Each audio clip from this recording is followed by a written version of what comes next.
मोदी सरकार एनसीईआरटी की पाठ्य पुस्तकों में एक बड़ा बदलाव करने जा रही है। सरकार ने एनसीईआरटी की किताबों में भागवत गीता को शामिल करने का फैसला किया है। अब सवाल उठता है कि सरकार को ऐसा करने की जरूरत क्यों पड़ी? तो जवाब है, आजादी के बाद देश को नेहरू और कांग्रेसी सरकारों द्वारा शिक्षा मंत्री के रूप में दिए ये 5 कांग्रेसी अल्पसंख्यक चेहरे, जिन्होंने अपने कार्यकाल के दौरान सिर्फ भारत का इतिहास ही नहीं बदला, बल्कि आने वाली पीढ़ियों को मुगल प्रेमी बनाने की पूरी व्यवस्था करके गए।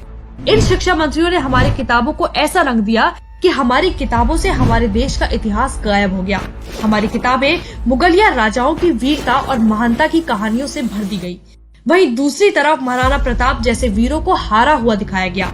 टीपू और औरंगजेब को हिंदू धर्म का समर्थक दिखा दिया। हमें पढ़ाया जाता रहा कि अकबर एक महान राजा था, जबकि हल्दी घाटी का सच हो या मंदिरों के ऊपर अतिक्रमण का सच आज सबके सामने है। इसलिए हमारी किताबों को भी पीएम मोदी के कार्यकाल में अपडेट किया गया है। इन शिक्षा मंत्रियों ने हमारी पीढ़ी को झूठा इतिहास पढ़ने पर मजबूर किया। लाखों हिंदुओं को मौत के घाट उतारने वाले मुगलिया सल्तनत के राजाओं को सेक्युलर चेहरा देने के लिए हमें सालों तक झूठा इतिहास पढ़ाया गया।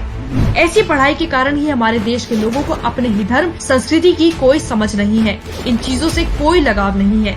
जहाँ एक तरफ दुनिया हमारे गीता और रामायण जैसे धर्म ग्रंथों पर रिसर्च कर रही है, अमेरिकी विश्वविद्यालयों में सालों से हमारे गीता जैसे धर्म ग्रंथ पढ़ाए जा रहे हैं, वहीं दूसरी तरफ आजादी के 75 साल बीत जाने के बाद भी हमारे ही देश में हमारे ही धर्म ग्रंथों को हमारी किताबों में जगह नहीं दी गई। इस बात में कोई दो राय नहीं है कि हमारे भारतीय धर्म ग्रंथों में दुनिया भर का ज्ञान भरा हुआ है। आपको याद होगा, फेसबुक के फाउंडर मार्क जकरबर्ग 2015 में जब पीएम मोदी से मिले थे, तब उन्होंने कहा था कि वो भारत को ज्ञान का मंदिर मानते हैं। जब वो मुश्किल दौर से गुजर रहे थे, तब उसके गुरु स्टीव जॉब्स ने उन्हें भारतीय मंदिरों में जाने की सलाह दी थी। उसके बाद मार्क जकरबर्ग को अरबों की कंपनी बनाने का आत्मविश्वास आया था। यही आत्मविश्वास, यही भरोसा तो हमारे देश के बच्चों को भी चाहिए। सोचिए, अगर हमारे बच्चे भी इन धर्म ग्रंथों को पढ़ेंगे तो क्या हमें विश्वगुरु बनने से कोई रोक पाएगा? वो तो हमारा सौभाग्य है कि मोदी जी हमारे धर्म ग्रंथों के महत्व को समझते हैं। इसलिए पहले ही गुजरात जैसे बीजेपी शासित राज्यों में हमारे धर्म ग्रंथों को पाठ्य पुस्तकों में शामिल कर लिया था, लेकिन अब मोदी सरकार इसे राष्ट्रीय स्तर तक पहुंचाने की तैयारी में जुट गई है। 7वीं और 8वीं की किताबों में अब छात्रों को धर्म ग्रंथों के बारे में पढ़ाया जाएगा। इस फैसले से देश के तथाकथित लिबरल गैंग को चोट जरूर पहुंच सकती है। वो इसे धार्मिक रंग देने की भी कोशिश करेंगे, लेकिन गीता आध्यात्मिक और सांसारिक ज्ञान से भरपूर है और ये छोटी उम्र से ही छात्रों में अच्छी आदतें डाल देगी। कांग्रेसियों की गलतियों को सुधारना जरूरी है। सही इतिहास, सही संस्कृति बच्चों को प्राप्त हो सके, इस क्षेत्र में ये बहुत जोरदार पहल है, क्योंकि हमारे बच्चों को सही इतिहास पढ़ाना है, क्योंकि हमारे देश को विश्व गुरु बनाना है। राम और कृष्ण के देश में बाबर की पढ़ाई, महाराणा और पृथ्वीराज के देश में अकबर और गोरी की बढ़ाई। अब ये नहीं चलेगा भाई। जी हाँ, बीजेपी की केंद्र और राज्य सरकार दोनों ही इकाइयों ने इस प्रथा को हमेशा के लिए खत्म करने का ठान लिया है। योगी सरकार ने मुगलिया इतिहास को हटाने का फैसला किया है। अब यूपी के स्कूलों में बाबरनामा और अकबरनामा जैसे पाठ नहीं पढ़ाए जाएंगे। 60 सालों तक देश की आने वाली पीढ़ियों को मुगलिया झूठ पढ़ाया गया, जबकि हमारे देश के वीरों को हारा हुआ दिखाया गया।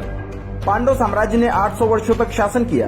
अहोम साम्राज्य ने लगभग 650 वर्षों तक असम को स्वतंत्र रखा। अहोमों ने खिलजी से लेकर औरंगजेब तक सभी को हराया। पल्लव वंश ने लगभग 600 वर्षों तक, चालुक्यों ने 600 वर्षों तक, मौर्य वंश ने अफगानिस्तान से श्रीलंका तक लगभग 550 वर्षों तक, सातवाहनों ने 500 वर्षों तक और गुप्त वंश ने 400 वर्षों तक शासन किया। लेकिन टेक्स्ट बुक में इतिहास छापते समय कांग्रेसियों को सिर्फ मुगल ही याद रहे और हमारी पीढ़ियां औरंगजेब का सच जानने के बजाय उसके झूठ के कसीदे पढ़ने लगी। इसलिए यूपी के स्कूलों में अब मुगलिया चैप्टर की जगह संस्कृत हमारी सांस्कृतिक विरासत चैप्टर पढ़ाया जाएगा। सिर्फ योगी सरकार ही नहीं, इससे पहले साल 2022 में केंद्र सरकार ने भी एनसीईआरटी की किताबों में भागवत गीता को पाठ्यक्रम में जोड़कर पिछली वामपंथी सरकारों द्वारा की गई गलतियों को सुधारने का क्रम शुरू कर दिया था।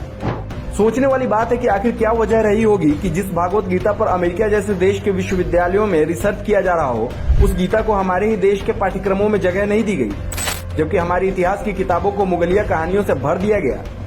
इस बदलाव की शुरुआत 2017 में ही महाराष्ट्र की फडणवीस सरकार ने कर दिया था। फडणवीस सरकार ने हिस्ट्री की टेक्स्ट बुक से मुगलों को गायब करना शुरू कर दिया था।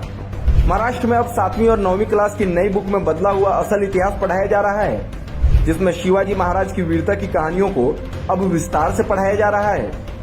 सैकड़ों साल बीत जाने के बाद आज भी कांग्रेसियों का मुगल प्रेम कम होने का नाम नहीं ले रहा है। आज भी जहां इनको मौका मिलता है हमारी पीढ़ियों को गलत इतिहास पढ़ाने से बाज नहीं आ रहे हैं। राजस्थान की गहलोत सरकार ने भी अभी 2020 में मुगलिया शासकों को महान बताने के लिए राजस्थान बोर्ड की 10वीं की किताबों में देश के महान वीर महाराणा प्रताप को युद्ध कौशल में कमजोर दिखाया था।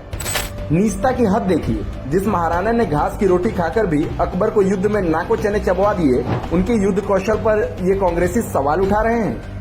इसलिए वक्त आ गया है कि कांग्रेसियों द्वारा इतिहास में की गई छेड़छाड़ को दुरुस्त कर हमारी आने वाली पीढ़ियों को सही इतिहास पढ़ाया जाए और मुगलिया दरबार की महिमा मंडन करने वाली कहानियों पर बुलडोजर चला दिया जाए।